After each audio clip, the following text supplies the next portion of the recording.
J'ai bientôt 30 ans et il y a au moins 3 choses que j'aimerais vous partager sur ce que j'aurais aimé savoir durant ma vingtaine, ou en tout cas avant, pour pouvoir la réussir.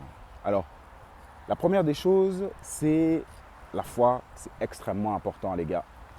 Pourquoi c'est important? Parce qu'à un moment donné dans votre vie, vous allez être confronté à des situations qui sont tellement difficiles, qui vous dépassent, que vous allez devoir vous rattacher à quelque chose.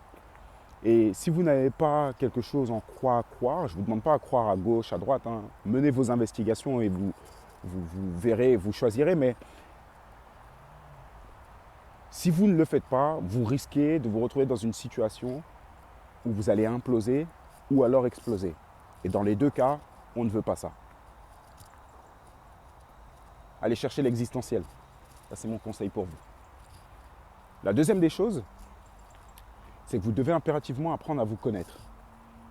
Vous devez savoir ce que vous aimez, ce que vous n'aimez pas, ce dans quoi vous êtes bon, ce dans quoi vous êtes moins bon, ce que vous voulez, ce que vous ne voulez pas. Et pourquoi c'est important? Parce que derrière, ça vous permettra derrière de viser vos objectifs et de pouvoir les atteindre. Si vous comptez sur les autres pour pouvoir vous emmener, vous êtes ce qu'on appelle un assisté ou une assistée. Et les gens ils vont vous mener là où eux ils veulent vous mener. Ce qui est intéressant, c'est qu'on est chacun propre acteur de sa vie. On n'est pas spectateur. Donc, si vous êtes acteur de votre vie, prenez-la en main et apprenez à vous connaître. Alors, tout l'intérêt, c'est de savoir comment on fait ça. Comment on fait ça? Eh bien, c'est très simple. Il faut que vous ayez des petits accomplissements, des petits succès. Donc, il va falloir que vous sortiez de votre zone de confort.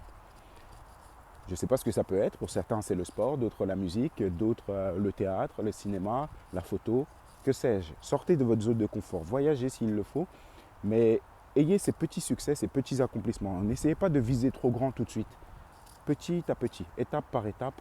Et après, vous verrez que vos épaules vont se redresser, vous allez être plus confiant, plus assuré. Votre valeur de vous-même par rapport à votre regard sur vous-même va monter d'un cran. Là, vous allez vous dire, ah oui, mais écoute, ceci, cela. Enfin bref, vous avez compris. La troisième des choses qui est importante, la troisième des choses extrêmement importante, c'est que vous devez oser. C'est dans la continuité de ce que j'ai dit juste avant. Pourquoi oser? C'est indispensable parce que vous verrez qu'on est dans un monde qui est dominé par la médiocrité.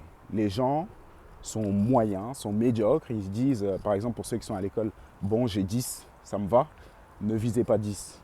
Visez 20, au pire vous aurez 15, tu vois. C'est ça qu'il faut viser. Ne cherchez pas à vous aligner sur les standards des autres. Quels sont vos standards à vous? Qu'est-ce que vous voulez mettre en place? Et à partir de ce moment-là, eh bien, ça va être très simple. Vous allez voir assez rapidement. Vous allez voir assez rapidement que vous allez vous rapprocher de vos objectifs. Vous allez rapprocher de la vie que vous souhaitez mener et avoir. Et bien que ceux qui vous conseillent l'inverse, vous allez voir que ce n'est pas totalement le cas. Et que leur vie ne vous fait pas du tout rêver. Donc, définissez vos standards.